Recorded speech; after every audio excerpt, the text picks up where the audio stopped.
This video is going to be on graphical analysis and linear transformations. That is the title of the page, is following the graphing with error bars video.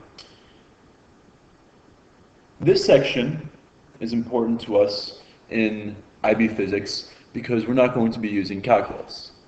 Instead, what we will be doing is we'll be taking functions and we'll be transforming them into linear ones. So if you read along in the notes, straight line equations, there's not a whole lot new there.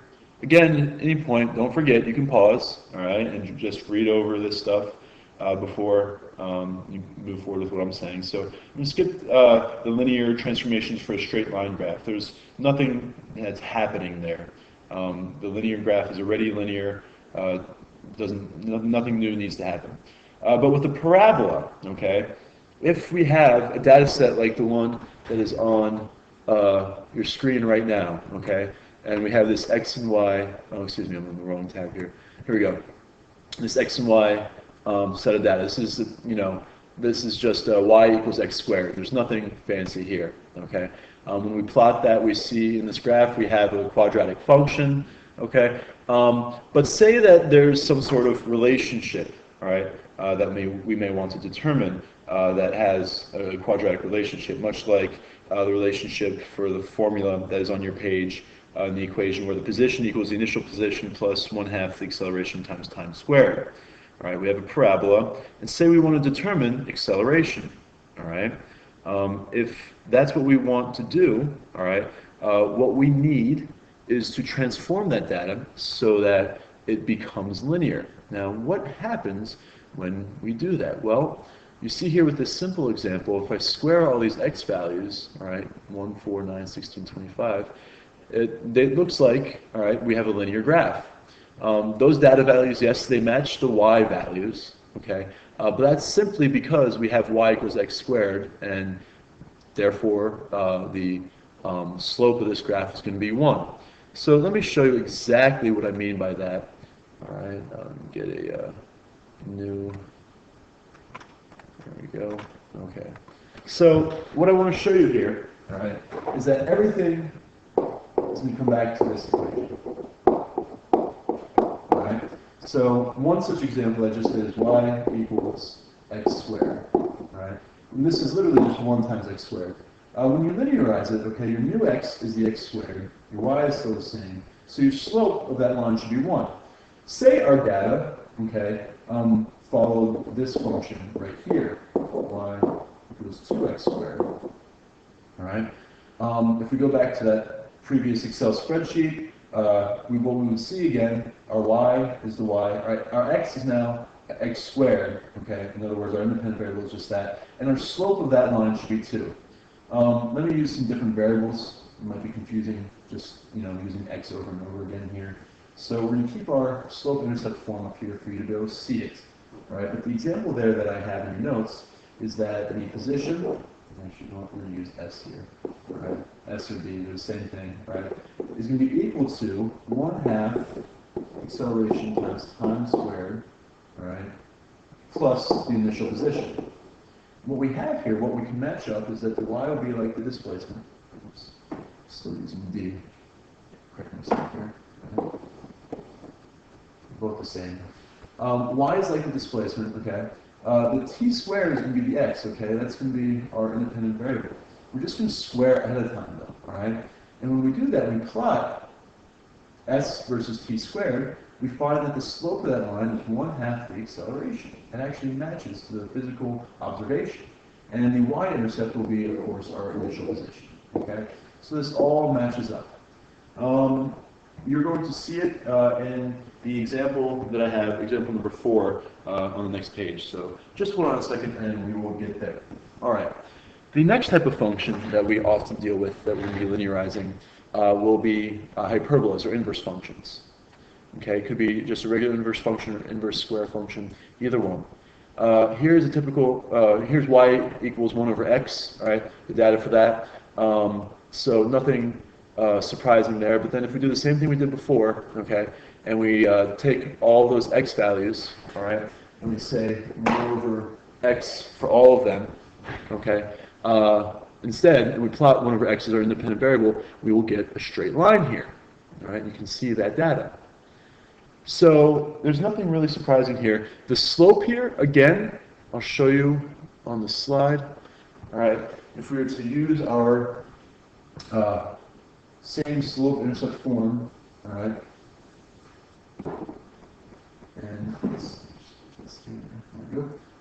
If we use our same slope-intercept form, so now this time we have y equals 1 over x, right? I'm actually just going to separate this out so that it reads like the following: y equals 1 times 1 over x, and this is ridiculous, okay?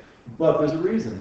Y, again, you're going to boil it together. Our new x, okay, is going to be 1 over x, or our new independent variable, excuse me. Therefore, the slope of that line should just be 1.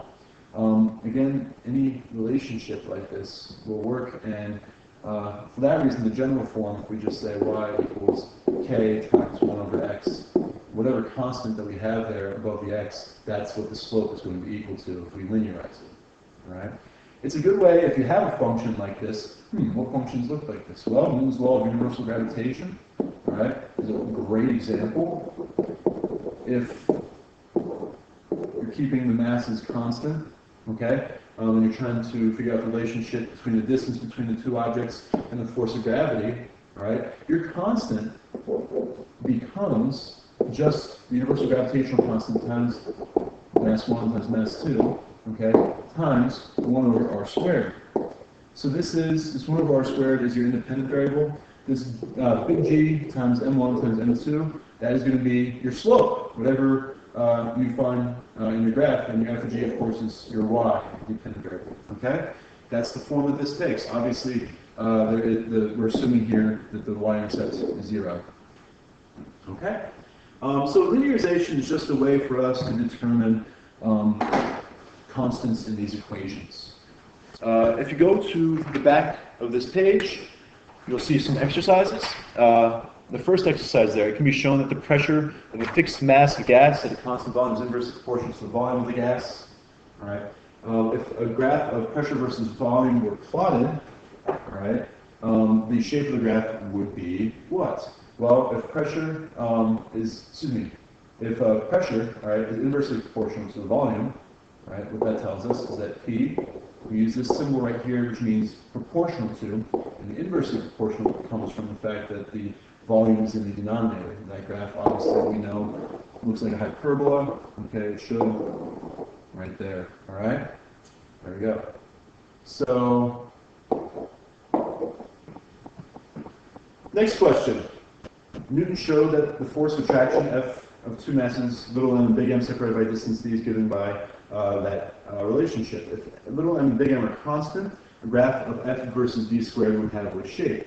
Again, a hyperbola. All right, same type of relationship, except this is an inverse square one, whereas P and V had just a regular inverse one. Right? So write this out here. It's going to look the same thing. Right? It'll just be a little bit steeper.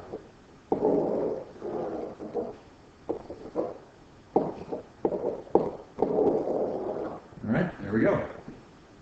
Okay, number 3, if you have some graph paper, which by the way, if you Google free graph paper, there's a website that will allow you to download PDFs of customizable graph paper sizes, okay? And you can print that off and do this data graphing practice on that, all right?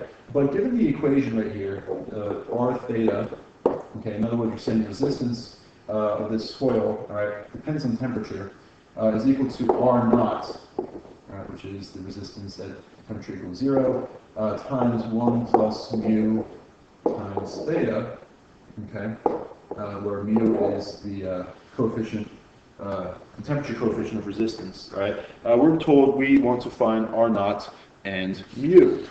So how can we do that? Well, let's just distribute r naught into this quantity, and when we do that, we put this. Okay. So if we accept our slope-intercept form, all right, we know that r theta is like our y. Our r naught is going to be like our b, our y-intercept. Okay. Our slope, all right, is going to be our r naught times mu, because we know that theta is going to be like our x. Okay.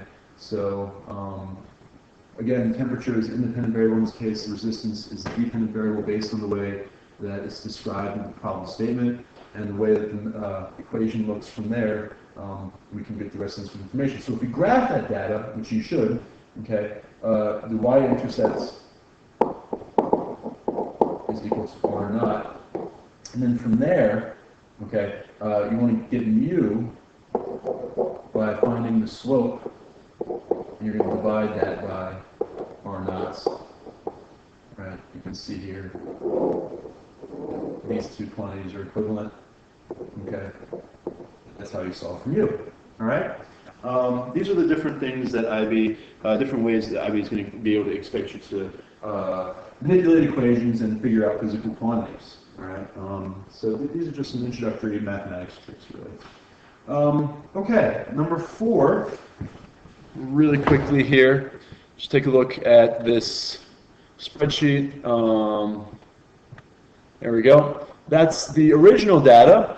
The linearized data, okay, for this graph is over here where x is squared. If x is squared, all right, let's go back to the slide and I'll just write this down.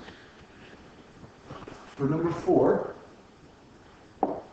okay, what we have here is s is equal to 0.5 times g times t squared. Like I said before, we're just trying to match this up with slope-intercept form. Okay, so our t squared is our x now, our displacement is our y. So our slope is equal to 0.5 g. If you take the time and calculate the slope, all right, you'll be able to calculate the estimate of what g is from this data. And that's the point of this experiment. So there we go. And if I do that, I'm going to ask Excel to do it for me because I don't have all the time in the world right now. You can do it by hand, which is the IB way. Which actually being able to do things by hand here is quite helpful. So let's see, what do they say? Y equals 5x, great. And we know that g is equal to 5 divided by 0.5, which is about 10. And so that's close to 9.8. Yay. All right, guys. That's it for now.